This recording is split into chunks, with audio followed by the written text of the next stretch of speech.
हरे कृष्णा, राधे राधे।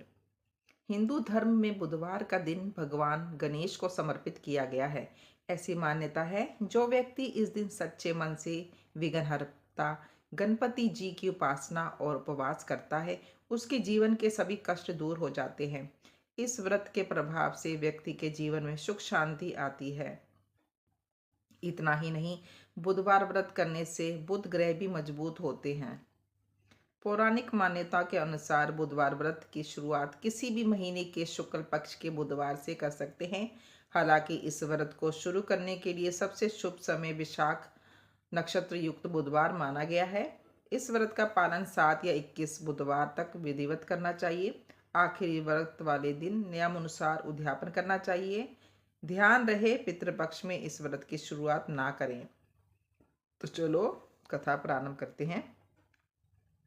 एक समय की बात है, समतापुर नगर में मधुसूदन नाम का एक व्यक्ति रहता था। उसका विवाह पास के ही नगर बलरामपुर की रहने वाली संगीता से संपन्न हुआ।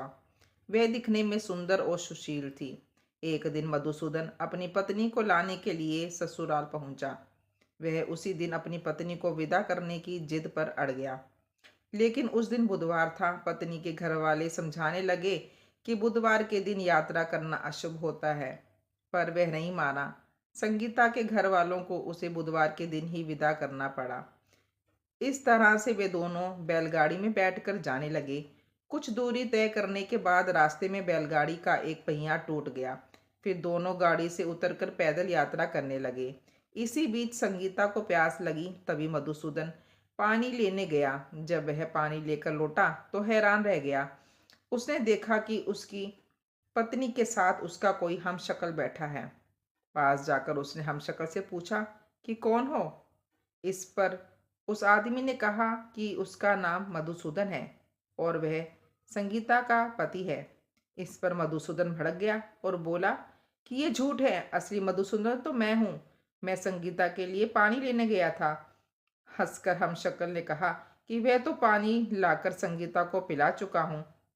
अब इनमें संगीता के असली पति होने को लेकर झगड़ा होने लगा।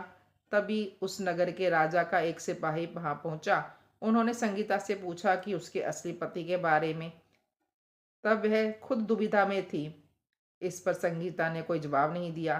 फिर सिपाहियों ने उनको राजा के दरबार में पेश किया। पूरी कहानी सुनने के बाद दोनों को राजा ने जेल में डालने का आदेश दिया। घबराया हुआ मधुसूदन इसके बाद बुद्ध देव को याद करने लगा और उनसे क्षमा मांगने लगा। इसके बाद वहां आकाशवाणी हुई कि मधुसूदन, तुमने संगीता के घर वालों की बात नहीं मानी और बुधवार को यात्रा किया। तुम्हारे इस अड़ियल बर्ताव से भगवान बुद्ध देव काफी नाराज हैं। उन्होंने ही ऐसी दुविधा पैदा की है।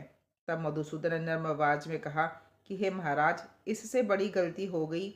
वह आज के बाद से कभी बुधवार की यात्रा नहीं करेगा और हमेशा बुधवार के दिन ही व्रत भी रखेगा।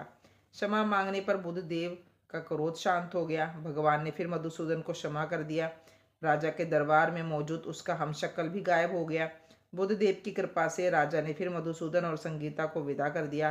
राजमहल से जैसे ही वह आगे बढ़े तो रास्ते में बैलगाड़ी भी सही सलामत मिल गई। दोनों एक साथ खुशी खुशी अपने नगर लौट आए। इसके बाद से वे हर बुधवार का व्रत रखने लगे। उनका जीवन सरल और सुखमय हो गया। उनके कामकाज भी उन्नति हो गई। तो बुधवार के व्रत की विधि क्या है? बुधवार के दिन सुबह जल्दी उठकर सबसे पहले अपने घर की साफ सफाई करें। फिर स्नान करके हरे रंग के कपड़े पहनें। इसके बाद भगवान गणेश जी की पूजा करें। भगवान गणेश जी को धूप, दीप, कपूर, चंदन और फूल अर्पित करें। भगवान गणेश को दुर्वा घास अवश्य चढ़ाएं। भगवान गणेश के मंत्रों का जाप करें। गणेश जी की आरती उतारें। बुधवार व्रत कथा पढ़ना बिल्कुल भी ना भूलें। अंत में गणेश भगवान को लड्डुओं का भोग लगाएं। तो चलो आरती करते हैं। आरती युगल किशोर की कीजे, तन मन धन्यो छावर कीजे। घोर श्याम मुख निरखन लीजे, हरि का रूप नयन भर पीजे। रवि शशि कोटि बदन की शोभा, ताहि न रखी मेरे मन लोभा। ओढ़े नील पीत पट सारी, कुंज बिहारी गिरिवर धारी।